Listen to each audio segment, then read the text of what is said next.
Quizá hayas escuchado que muchas personas están de acuerdo en decir que las matemáticas son exactas o que un fenómeno físico puede comprobarse.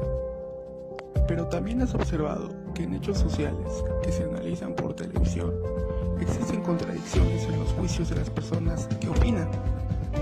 ¿Por qué sucede esto? Se basan en diferentes posturas o enfoques. ¿Le quita esta problemática su carácter científico al estudio de los problemas sociales? Claro que no. Recuerda que la fundamentación del carácter científico de las ciencias sociales se integró en distintas posturas, así surgieron las corrientes teóricas.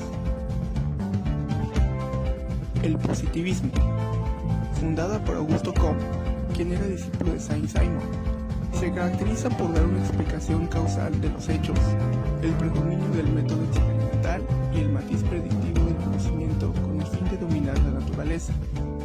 Comte afirma que la sociedad y el conocimiento han pasado por 3 etapas, constituyendo cada etapa un estado más avanzado de progreso. La primera etapa es la teológica, en la que la explicación de la realidad se hace en forma mitológica y la atribuye a la divinidad. La siguiente es la etapa metafísica, en la que el hombre explica los fenómenos de manera especulativa, atribuyendo a las cosas fuerzas, sustancias o potencias que las mueven. Esas potencias y sustancias, en la medida en que no son objetos de nuestra sensibilidad, solo pueden ser supuestas. La tercera es la etapa positiva o científica, en la que el conocimiento se construye sobre lo dado, sobre lo puesto y no sobre lo supuesto. El conocimiento tiene una base empírica y un método, el experimental. Para tener acceso al objeto de conocimiento debemos, según esta corriente, acercarnos al mismo con el menor número de supuestos acerca de él.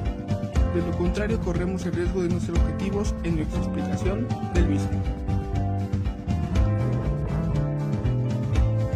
Materialismo, también conocido como marxismo, es una de las corrientes de las ciencias sociales que, al contrario del positivismo, ve el estudio de la sociedad como algo distinto del estudio de la naturaleza. El marxismo es la corriente teórica que surge. En el contexto histórico propiciado por la Revolución Industrial, que genera la gran desigualdad entre las clases sociales del siglo XIX.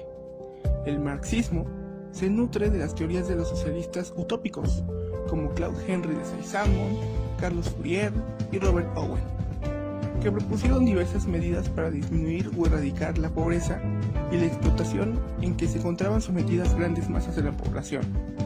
También tiene relación intelectual con los economistas clásicos, Adam Smith, David Ricardo, que estudiaron la teoría del valor, la división del trabajo y el origen de la riqueza.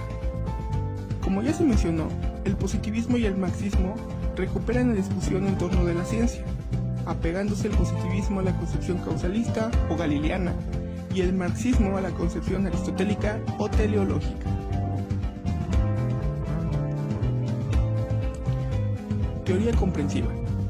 De la discusión sobre la factibilidad de construir una ciencia social distinta de las ciencias naturales, con una metodología propia, surge una tercera posición sociológica, la teoría comprensiva. Para Max Weber, que es el principal representante de la corriente comprensiva, el método experimental puede llegar a explicar fenómenos naturales, pero existen otros tipos de fenómenos que no se agotan con su explicación y que para completar su estudio hay que comprenderlos. ¿Cómo resolver dicha problemática? Para lograrlo se requiere un método diferente al de las ciencias naturales. Este método es el llamado comprensivo. De las ciencias de la cultura a las que pertenecen las ciencias sociales. Para Weber, la realidad no se puede conocer tal cual es, no se le puede conocer conceptualmente sino transformándola. Por ejemplo, para Weber, el capitalismo es explicable en su origen y consolidación, no únicamente en función del desarrollo de las fuerzas productivas durante la Revolución Industrial, sino que resulta comprensible además por los valores insertos en la ética del protestantismo: ahorro, trabajo y abstinencia. Teoría crítica. Dentro de esta escuela encontramos pensadores como Horkheim, Marcuse, Adorno y Fromm. La teoría crítica se fundamenta en las aportaciones del marxismo e incorpora las ideas del psicoanálisis en su crítica a la ciencia y a la sociedad. El positivismo no se percata de que la observación de los hechos está condicionada por la circunstancia histórica y social en que ésta se produce. Por tanto, no hay observación directa de lo empírico. El investigador observa los hechos desde la perspectiva marcada por el momento histórico, cultural y social en su tiempo. La observación de los hechos es importante, pero no basta referirse a lo dado. El hecho debe observarse en sus potencialidades y significado. Debe ser comprendido